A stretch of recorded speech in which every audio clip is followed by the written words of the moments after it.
नमस्कार और इस ऐतिहासिक विश्लेषण में स्वागत है। आज हम विजयनगर साम्राज्य की एक ऐसी 500 साल पुरानी कहानी पर चर्चा करने वाले हैं जो ड्रामा, जबरदस्त ह्यूमर और एक बहुत ही गहरी सीख से भरी हुई है। आइए देखते हैं कि कैसे एक छोटी सी बिल्कुल आम सी घटना एक बहुत बड़े शाही बवाल में बदल सकती है। अब जरा इस अजीबो गरीब ऐतिहासिक स्थिति के बारे में सोचिए। सुनने में थोड़ा अजीब और बेतुका लगता है ना? लेकिन इस कहानी का मुख्य पॉइंट यही है। क्या शरीर का एक बहुत ही सिंपल सा रिफ्लेक्स, यानी सिर्फ एक उबासी की वजह से भारत के सबसे ताकतवर सम्राट और उनकी रानी के बीच हफ्तों तक बातचीत बंद हो सकती है, सन्नाटा छा सकता है? बड़ी दिलचस्प बात है। आइए समझते हैं ये सब हुआ कैसे। लेकिन इस बवाल को समझने से पहले थोड़ा उस दौर की बात कर लेते हैं। 1509 से लेके 1529 तक का वो समय, बेहद समृद्ध और विशाल विजयनगर साम्राज्य, जिसके शासक थे राजा कृष्ण देव राय। वह सिर्फ एक महान योद्धा ही नहीं थे, बल्कि एक बेहतरीन विद्वान और कवि भी थे। उनका ये शासनकाल साम्राज्य का स्वर्णिम युग यानी गोल्डन एज माना जाता है। कला, साहित्य, वास्तुकला, सब कुछ बिल्कुल अपने चरम पर था। और उस शाही दरबार की सांस्कृतिक झलक तो बस देखते ही बनती थी। इस दरबार में 8 बेहद शानदार और प्रबुद्ध कवि रहा करते थे। ज्ञान और कला के इस कमाल के संगम को अष्ट दिग्गज कहा जाता था। इतना टैलेंट एक ही जगह पर इतिहास में वाकई कम ही मिलता है। अब इन्हीं 8 महान विद्वानों के बीच एक ऐसा नाम था जो हर मुश्किल से मुश्किल प्रॉब्लम का सल्यूशन निकालने में माहिर था, तेनाली रामाकृष्णा, जिन्हें हम और आप तेनाली रामा के नाम से ज्यादा जानते हैं। यही इस ऐतिहासिक एक्सप्लेनर के असली हीरो हैं। अपनी शानदार कविताओं के साथ साथ वो अपनी गजब की हाजिर जवाबी, तेज दिमाग और तीखे सेंस ऑफ ह्यूमर के लिए पूरे साम्राज्य में मशहूर थे। तो चलिए अब आते हैं इस कहानी के पहले पड़ाव पर, एक शाही गलतफहमी। यहीं से शुरू होता है ये पूरा विवाद। तो इस पूरे ड्रामे की शुरुआत होती है एक कविता से। दरअसल राजा को अपनी एक नई लिखी हुई कविता पर बहुत गर्व था। सूरज, चांद, सितारे, एकदम शानदार रूपकों से भरी हुई कविता। वो इस मास्टरपीस को किसी को सुनाने के लिए बिल्कुल बेताब थे।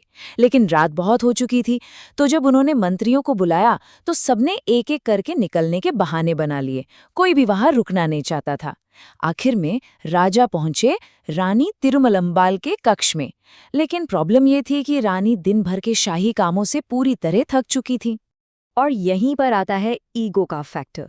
अहंकार कितना नाजुक होता है ना। कविता सुनते सुनते थकान के मारे रानी को एक छोटी सी आम सी उबासी आ गई। बस उस एक उबासी ने सारा खेल बिगाड़ दिया। राजा को लगा कि ये उनका और उनकी कला का बहुत बड़ा अपमान है। उनका ईगो इतना आहत हुआ कि उन्होंने रानी की थकान को पूरी तरह से नजरअंदाज कर दिया। नतीजा क्या हुआ? शाही घराने का पूरा माहौल ही बदल गया।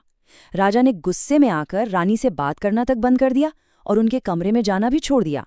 जरा सोचिए, जो महल हमेशा गर्मागर्मी, खुशी और हंसी से गूंजता था, वहां अचानक एक अजीब सा ठंडा और उदास सन्नाटा छा गया।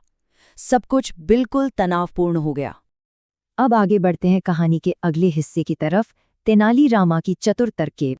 रानी इस सन्नाटे से परेशान हो चुकी थीं। उन्होंने इस प्रॉब्लम को सॉल्व करने के लिए सीधे तेनाली रामा से मदद मांगी। तेनाली ने पूरी बात शांति से सुनी। अब देखिए, वो जानते थे कि अगर उन्होंने सम्राट को सीधे जाकर समझाने की कोशिश की या कोई उपदेश दिया तो मामला और बिगड़ जाएगा। राजा तुरंत डिफेंसिव हो जाते। इसलिए उन्हें एक ऐसी इनडायरेक्ट स्ट्रैटेजी चाहिए थी, थोड़े से ह्यूमर के साथ, जिससे राजा को बिना बुरा लगे खुद ही अपनी गलती का एहसास हो जाए। तो तेनाली ने बनाया अपना मास्टर प्लान। अगली सुबह दरबार में कृषि सुधारों पर डिस्कशन चल रहा था। तभी तेनाली एक थाली में धान के कुछ बीज लेकर सामने आए। उन्होंने पूरी सीरियस टोन में अनाउंस किया कि ये कोई आम बीज नहीं, बल्कि जादुई बीज है। इनसे फसल सीधे 3 गुना बढ़ जाएगी। पर यहाँ उन्होंने एक एकदम बेतुकी शर्त रख दी। बाकी मंत्रियों ने जब इन जादुई बीजों का मजाक उड़ाया तो तेनाली ने बड़ी शांति से जवाब दिया। उन्होंने कहा, देखिए, समस्या इन बीजों में नहीं है, असली मुद्दा उस इंसान में है जो इन्हें बोएगा। और फिर उन्होंने शर्त बताई, अगर इन बीजों को बोते समय किसान को उबासी आ गई तो बीज हवा में इधर उधर बिखर जाएंगे और सारी फसल खराब हो जाएगी। और यहीं से आते हैं हम इस कहानी के क्लाइमैक्स पर, सच्चाई का सामना। सोचिए, इस बात पर पूरे दरबार में कैसा सन्नाटा छा गया होगा। हर कोई बस एक दूसरे का चेहरा देख रहा था। ये शर्त इतनी ज्यादा हास्यास्पद और अजीब थी कि खुद राजा कृष्णदेव राय भी अपनी हंसी नहीं रोक पाए। हंसते हंसते अचानक उन्होंने एक लंबी सांस ली और उनके मुंह से भी एक जोर की उबासी निकल गई। और बस तेनाली को इसी पल का इंतजार था। उन्होंने मौका देखते ही दरबार में पूछा, महाराज, क्या इस दुनिया में कोई ऐसा है जो उबासी नहीं लेता? ये तो सांस लेने जितना ही नेचुरल है। इस एक सवाल ने राजा के सारे लॉजिक की धज्जियां उड़ा दी। राजा के लिए ये एक बड़ा ही आहा मोमेंट था, जैसे दिमाग की बत्ती जल गई हो। उन्हें तुरंत याद आया कि उन्होंने अपनी ही रानी से कितनी अजीब वजह से बात करनी बंद कर दी थी, एक ऐसी चीज के लिए जिस पर किसी इंसान का कंट्रोल ही नहीं है। उन्हें तुरंत एहसास हो गया कि उबासी तो बस एक शारीरिक रिएक्शन है, किसी का अपमान करने का कोई सोच समझकर बनाया गया प्लान नहीं। उनका अपना अहंकार उनकी सोच पर हावी हो गया था। सच्चाई सामने आते ही राजा ने बिल्कुल एक महान शासक की तरह अपने ईगो को दरकिनार किया। उसी शाम वो सीधे रानी के कक्ष में गए और पूरे खुले दिल से अपनी बेवकूफ़ी मानी। उन्होंने पूरी ईमानदारी से एक सच्ची माफ़ी मांगी।